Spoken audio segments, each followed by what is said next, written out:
আচ্ছা, আপনারা যখন কোনো পরীক্ষায় কাঙ্ক্ষিত সাফল্য পান না, কোনো চাকরি ইন্টারভিউ দিয়ে ইন্টারভিউতে সিলেক্ট হলেন না, অথবা কাঙ্ক্ষিত প্রমোশনটা পেলেন না, তখন প্রথম কোন চিন্তাটা আপনার মাথায় আসে? খুব সম্ভবত চিন্তাটা নিজেকে ছাড়া অন্য অনেক কিছুই আসে।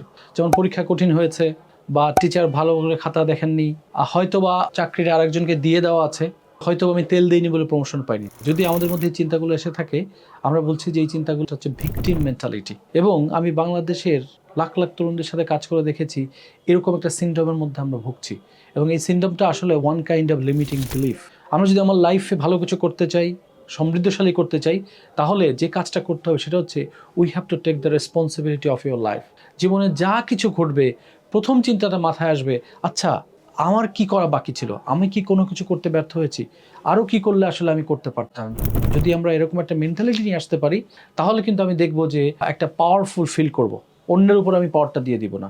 সো এই চর্চাটা করা খুবই ডিফিকাল্ট বাংলাদেশের কনটেক্সটে, কারণ আমরা ছোটোবেলা থেকে শুনে আসছি যে নাচতে না জানলে উঠান বাঁকা।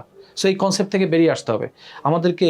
জীবনের সব মুহূর্তগুলোর যা যা ঘটবে আমাদের জীবনে প্রত্যেকটা রেসপন্স নিতে হবে।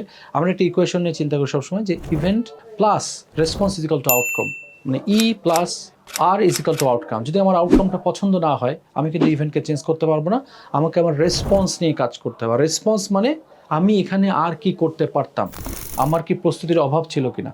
যদি এইভাবে আমি জীবনটাকে দেখতে পারি, দেখা শুরু করি, আমি বিশ্বাস করি খুব অল্প সময়ের মধ্যে আপনাদের সবার জীবন বদলে থাকবে। আপনারা আপনাদের ক্যারিয়ার জীবনে দারুণভাবে উন্নতি করতে পারবেন। ধন্যবাদ সবাইকে।